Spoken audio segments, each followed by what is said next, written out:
Hello दोस्तों, तो कैसे हैं आप सब। आशा करता हूं कि आप सब अच्छे होंगे। आप सबकी दोस्तों पढ़ाई लिखाई बहुत अच्छी चल रही होगी। दोस्तों आज फिर हम लोग पढ़ने वाले तो क्लास 10th एनसीईआरटी साइंस का most important chapter and topic तत्वों के आवर्ती वर्गीकरण का दोस्तों न्यूलैंड के अष्टक नियम को। जी हाँ फ्रेंड्स, न्यूलैंड के अष्टक नियम को समझेंगे आज, क्योंकि फ्रेंड्स आपको हर बार बोर्ड एग्जाम वाले से आते रहते हैं। इसको बहुत ही शानदार तरीके से सरल भाषा में इसको हम समझने वाले हैं। ठीक है, तो समझना क्लियर करना, बस वीडियो को अंत देखते रहेगा। वीडियो अच्छा लगेगा तो लाइक कर दीजिएगा, और कुछ वीडियो सीखे तो प्लीज हमारे चैनल को सब्सक्राइब कर दीजिएगा। शुरुआत करते हैं आज के नए क्लास को। तो पढ़ते हैं न्यूलैंड का अष्टक नियम क्या आखिर होता है। ठीक है, तो देखिए क्या कहता है, इसको पहले समझते हैं फिर इसको हम लोग लिखेंगे। ठीक है, तो दोस्तों क्या कहते हैं न्यूलैंड साहब। देखिए न्यूलैंड साहब दोस्तों ये बताया कि यदि तत्वों को आप बढ़ते हुए परमाणु भार के क्रम में सजाते हैं तो उसमें से जो पहला तत्व का जो गुण होता है ना वो आठवें तत्व के समान होता है। मतलब मैं समझा नहीं। अब मान लीजिए तत्व को बढ़ते हुए परमाणु भार के क्रम में सजा रहा है, तो पहला तत्व का जो गुण होगा वो आठवें के बराबर होगा, या आठवां का जो गुण होगा पहले के बराबर होगा। जैसे मान लीजिए आप रो में खड़ा कर दिए बच्चा को 8 तक, तो 8 जैसा गुण वाला रहेगा वैसे ही पहला लड़का रहेगा। 8 जितना आपका बदमाश है उतना ही पहला वाला बदमाश रहेगा, मतलब गुण सिमिलर है। तो इन्होंने न्यूटन से बताया। अब मैं आपको एग्जाम्पल समझाता हूँ, आपको एग्जाम्पल समझ में आ जाए। देखिए मान लीजिए दोस्तों मैं एग्जाम्पल में लेता हूँ, जैसे मैं लेता हूँ हाइड्रोजन, पहला तत्व हाइड्रोजन में हीलियम आता है, हीलियम को छोड़ दीजिए लिथियम। फिर क्या आता है hydrogen lithium, beryllium, boron, carbon, nitrogen, oxygen. कितना हो गया? 3 3 6 7 हो गया, है ना। Hydrogen, lithium, beryllium, boron, carbon, nitrogen, oxygen. Oxygen के बाद क्या आ जाएगा आपका? फ्लोरीन, है ना। फ्लोरीन के बाद क्या आ जाएगा आपका? फ्लोरीन में कितना होता है? 9 होता है ना। फ्लोरीन आ गया आपका। फ्लोरीन के बाद नियॉन को छोड़ दीजिए, यहाँ पे क्या आ जाएगा आपका? सोडियम, बाद मैग्नीशियम, फिर एल्यूमिनियम, फिर सिलिकॉन, फिर फास्फोरस, फिर सल्फर। सल्फर के बाद क्लोरीन, क्लोरीन के बाद कितना आता है? आर्गन आता है ना। क्लोरीन के बाद आर्गन आता है, आर्गन को छोड़ दीजिए। आर्गन के बाद क्या आ जाएगा आपका? पोटासियम। फिर कैसे मैंने दोस्तों मान लिया तत्वों को बढ़ते परमाणु भार के समझा दिया, क्योंकि हाइड्रोजन का 1 होता है, लिथियम का 7 होता है, बेरिलियम का 8 होता है, ब्रोन का 10 होता है, कार्बन का कितना होता है? 12, नाइट्रोजन का 14, ऑक्सीजन का 16, 19, है ना, 23, 24, 27, 28। तो फ्रेंड्स हम लोग तो न्यूलैंड साहब के अनुसार तत्वों को मान लीजिए बढ़ते परमाणु भार के क्रम में सजा दिया। ठीक है, परमाणु भार याद है सबको? देखिए याद है कि नहीं यार, बताइए तो। हाइड्रोजन कितना आता है? हाइड्रोजन का 1। लिथियम का कितना आता है? लिथियम कितना होता है? 3 होता है ना। बेरिलियम कितना होता है? बेरिलियम का 8 होता है, बोरॉन का 10, कार्बन का 12, नाइट्रोजन का 14, ऑक्सीजन का 16। देखिए अब फ्लोरीन का कितना आ जाएगा आपका? 18, सोडियम का 23, मैग्नीशियम का 24, एल्युमिनियम का 27, सिलिकॉन का 28, फास्फोरस का 31, सल्फर का 32, और क्लोरीन का 35.5, और इसका 39। तो आप यहाँ पे देख सकते हैं कि जो बढ़ते परमाणु भार के क्रम में सजा दिया। ठीक है, तो उन्होंने बोला कि तत्वों को बढ़ते परमाणु भार के क्रम में सजाया जाए तो पहला तत्व का गुण आठवें तत्व के गुण के समान होता है। जैसा कि संगीत का 7 स्वर। 7 स्वर का मतलब क्या हो? देखिए हम सब जानते हैं संगीत का 7 स्वर क्या होता है? सा, रे, ग, म, प, ध, नी के बाद फिर क्या आता है? सा आता है। सारे गा पा धनी सा, सारे गा पा धानी। देखिए सा से स्टार्ट हुआ, फिर सा से खत्म हो गया, है ना। यानी कि जो यहां से जो आठवां तत्व का जो गुण होता है, आठवां तक गिनिए, उस समान होगा। देखिए गिनिए तो कौन आठवां तत्व आता है? अगर मुझे हाइड्रोजन को गुण देखना कि मुझे हमको देखना है कि हाइड्रोजन किसके गुण के समान है, तो मैं हाइड्रोजन क्या करूंगा? गिनूंगा 8 तक, जहां पे आएगा 8 वही उसका गुण समान होगा तत्व का। देखिए 1 2 3 4 5 6 7 8 8 बनेगा। हाइड्रोजन का तो जो गुण जो होगा ना वो फ्लोरीन के समान होगा। कोई दिक्कत? से मान लीजिए मुझे देखना है लिथियम का देखना है, इसका गुण किसके समान देखता हूं? तो 1 2 3 4 5 6 7 8, तो लिथियम का गुण 8वां कहाँ? सोडियम है ना, यानी कि लिथियम गुण सोडियम पे। समझ मुझे मैग्नीशियम का देखना है, तो यहां से गिनिए 1 2 3 4 5 6 7 8, यानी कि मैग्नीशियम का गुण जो होगा कैल्शियम के समान होगा। यानी कि अष्टक का नियम यही करता है कि यदि किसी तत्वों को बढ़ते हुए परमाणु भार के क्रम में सजाया जाए तो पहला तत्व का गुण आठवें तत्व के गुण के समान होता है। जैसा कि संगीत का 7 स्वर, रिपीट करते हैं ना, 7 के बाद रिपीट कर जाता है, यानी कि भी आपका रिपीट कर रहा है, गुण इसका है। तो यही आपका न्यूलैंड साहब का अष्टक नियम था ओवरऑल, है ना। अब इसका दोस्त मैं यहाँ पे ये लिखा हूं कि इस नियम का प्रतिपादन जॉन न्यूलैंड, जो कि एक ब्रिटिश वैज्ञानिक थे, अंग्रेज वैज्ञानिक थे, उन्होंने 1865 ईस्वी में किया था। इसके अनुसार यदि तत्वों को उनके बढ़ते हुए परमाणु द्रव्यमान, देखिए परमाणु द्रव्यमान या परमाणु भार के क्रम में सजाया जाए तो किसी भी तत्व के प्रारंभ करने पर जो 8वां तत्व का गुण है पहले तत्व के समान है। 8वां का गुण पहले तत्व के समान रहता है, जैसा कि संगीत का 7 स्वर सा रे ग म प ध नि सा।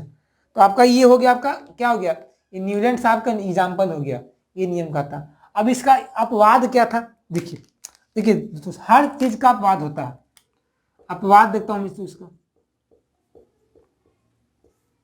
यानी कि दोष। देखिए दोष यही था दोस्तों ना कि न्यूलैंड जो साहब का जो रूल है ना दोस्तों, वो रूल ज्यादातर भारी तत्वों पर लागू नहीं होता। ये रूल जो है न्यूलैंड का अष्टक नियम, ये हल्के तत्व पे लागू होता है। हल्के तत्व का मतलब, हल्का तत्व मतलब जिसका परमाणु भार कम हो, उसका परमाणु द्रव्यमान कम, जैसे कि इन लोग का बहुत परमाणु भार कम है। तो ये जो रूल है यहीं तक लगता है। ये रूल जो है कैल्शियम तक ही लागू होता है। यदि कैल्शियम के बाद चले जाइएगा ना तो गुण जो होगा, पहला तत्व का गुण 8वें के समान नहीं होता है, अलग हो जाता है ना। तो पहला गुण डिमेरिट तो यही आ गया कि न्यूलैंड साहब का जो नियम, न्यूलैंड का जो अष्टक नियम होता है वो भारी तत्वों पर लागू नहीं होता है, हल्के तत्वों पर लागू होता है। क्यों? क्योंकि जब भारी तत्व पे जाते हैं हम लोग वहां पे, तो वहां पे क्या होता है, पहला तत्व का गुण 8वें तत्व के गुण से भिन्न हो जाता है, अलग हो जाता है ना। तो सबसे पहला मैं यहाँ पे क्या लिखूंगा, यह भारी तत्वों पर लागू नहीं होता, यह भारी तत्वों पर लागू नहीं होता।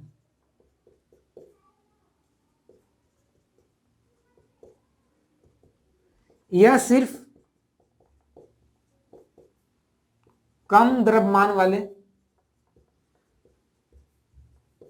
कम परमाणु द्रव्यमान वाले तत्व पर लागू होता है। ये तो पहला इनका भाई डिमेरिट दे दिए। सेकंड डिमेरिट इन्होंने ये दिया दोस्तों ना कि देखिए दोस्तों, यहां पे देख सकते हैं कि जितने भी ग्रुप तत्व लिया गया इसमें आपका कोई भी अक्रिय गैस है, अक्रिय गैस जिसको बोलते हैं नोबेल गैस, निष्क्रिय गैस नहीं है। होता ना helium, neon, argon, krypton, xenon, radon, इसे इसमें नहीं है। तो ये दूसरा रूल यही हो गया। ये तो जब इसके बाद क्या रूल दिए, रूल देने के बाद दोस्तों क्या हुआ ना, अक्रिय गैस का खोज हो गया। तो अक्रिय गैस का खोज हो जाने के बाद देखा गया कि पहला तत्व का जो गुण था वो 8वें के बराबर ना होके वो 9वें के बराबर हो गया। पहला तत्व का गुण 9वें तत्व के गुण के बराबर हो गया। कब? जब अक्रिय गैस का खोज हुआ तब। तो भी इनका डिमेरिट हो गया। तो हमें क्या बोलेंगे, अक्रिय एग्जाम में तो आपको आता है, बोल जाता है कि न्यूलैंड अष्टक नियम लिखो यानी इसके दोष को वर्णन करें। तो अक्रिय गैस के खोज होने के बाद क्या हुआ घटना, पहला तत्व 9वें तत्व के समान था, 9वें तत्व के गुण के समान होता है, ना कि 8वें। बात समझ में आया? ये तो बोल के चले गए अष्टक लगेगा, हमेशा ऑक्टेव रूल को फॉलो करेगा। लेकिन जब अक्रिय गैस का खोज हो गया तो माजरा गलत हो गया। और तीसरा रूल ये गलत हो गया दोस्तों ना, इन्होंने ओवर कॉन्फिडेंस आ गया। ओवर कॉन्फिडेंस का मतलब क्या, इन्होंने ये बोल दिया ना, क्योंकि उस वक्त दोस्तों इनके जमाने वक्त मात्र 56 एलिमेंट्स ही थे, 56 ही तत्व थे 1865 के वक्त। तो उन्होंने ये बोल दिया ना कि 56 तत्व ही हैं और इनके बाद इनका खोज नहीं हो सकता है। हाँ, और इन्होंने इसी का आधार मान के ये रूल बना दिया। तो चूंकि आगे देखते हो 56 के बाद बहुत सारे तत्वों का खोज हुआ तो ये गलत हो गया, है ना। तो यहाँ लिख सकते हैं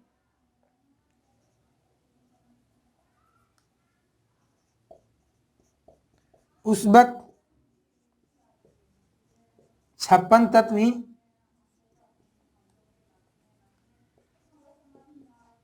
ज्ञात थे। और इन्होंने ये बोल दिया ना, कोई दिक्कत वाली बात नहीं है, इन्होंने बोल दिया कि 56 तत्व ही होंगे, आगे इनका खोज नहीं हो सकता है और तत्वों का खोज नहीं हो सकता, ये बोल दिया कि मात्र 56 तत्व रहेगा। तो ये थोड़ा सा गलती हो गया और इस कारण ये रूल आगे नहीं बढ़ पाया, लागू नहीं हो पाया। अब ज्यादा परमाणु द्रव्यमान वाले तत्वों पर लगाइएगा इस रूल को तो वहां पे गुण अलग हो जाता है ना। लेकिन ये सिर्फ कैल्शियम तक ही लागू होता है। ये भी बोल सकते हैं कि सिर्फ कैल्शियम तक ही लागू होता है। तो आपका चौथा बन जाएगा दोष। तो इस तरह से आपका न्यूलैंड कास्टक नियम का दोष हो गया। आपसे कोई पूछेगा तो बता दीजिएगा ना, न्यूलैंड कास्टक नियम क्या कहता है, क्या बोलेंगे कि इस नियम के अनुसार यदि तत्वों को बढ़ते हुए परमाणु बाहर के क्रम में सजाया जाए तो पहला तत्व का गुण 8वें तत्व के गुण के समान होता है। जैसा कि संगीत का 7 स्वर, कौन सा स्वर, सा रे ग म प धा नी श तो बाद में फिर आएंगे, तो धानी तक नी तक। इसमें आप ले लीजिए, मान लीजिए hydrogen, lithium, beryllium, boron, carbon. देखिए यहाँ पे अब हीलियम को छोड़ दिया, क्यों, क्योंकि हीलियम जिस वक्त ये रूल दिए थे ना उस वक्त हीलियम नहीं खोजा गया था, है ना। तो ये और सबसे बड़ा बात दोस्त तो है ही दोस्तों, सबसे बड़ा बात ये हम लोग को सीखना चाहिए इनके बाद में बहुत सारे वैज्ञानिकों ने इस रूल को ठुकरा दिया, अस्वीकार कर दिया। तो लेकिन इनका एक बहुत बड़ा फायदा ये हम लोग के लिए हुआ दोस्तों कि इन्होंने ही ना सबसे पहले बताया, सबसे पहले तत्वों को बढ़ते परमाणु बाहर के क्रम में सजाया और इसी का कॉपी कर लिए, इसी को एनालिसिस करके, इसी को आधार मान के मेंडलीफ साहब ने अपना रूल दिए थे। मेंडलीफ साहब अपने मन से रूल नहीं दिए थे, उन्होंने न्यूलैंड साहब के कुछ बातों को कॉपी किए थे, कुछ बातों को सही मानते हुए रूल दिए थे, ठीक है। तो इनका एक मेरिट है, एक तरह से इनका लाभ भी है रूल का, ठीक है। तो इस तरह से इसको नोट कर लीजिएगा। तो दोस्तों कैसा लगा आज का क्लास, बहुत ही अच्छा इंटरेस्टिंग लगा तो प्लीज यार वीडियो को फटाफट से लाइक कर दीजिएगा और चैनल पर पहली बार अगर तुम्हारे चैनल डीटेल्स को सब्सक्राइब कर देंगे, क्योंकि हमारे चैनल पे क्लास 10 11 12 की लगातार तैयारी कराई जाती है फ्री ऑफ कॉस्ट। इसे चैनल को सब्सक्राइब कर दीजिएगा और साथ में बगल में नोटिफिकेशन बेल है उसको भी दबा दीजिएगा ताकि नए नए वीडियो सब अप टू डेट रहेंगे। और दोस्तों इसके पहले का चैप्टर देखना आपको, कार्बन एवं इसके यौगिक, धातु धातु, अम्ल क्षार लवण, रासायनिक अभिक्रिया समीकरण, हमारे चैनल में डाला हुआ वीडियो हमारे चैनल के प्लेलिस्ट में जाकर वो वीडियो को देख सकते हैं आप लोग, ठीक है। तो मिलते हैं नई वीडियो में, तब तक के लिए बनेगा। जय हिंद, जय Bharat, take care, bye, best of luck.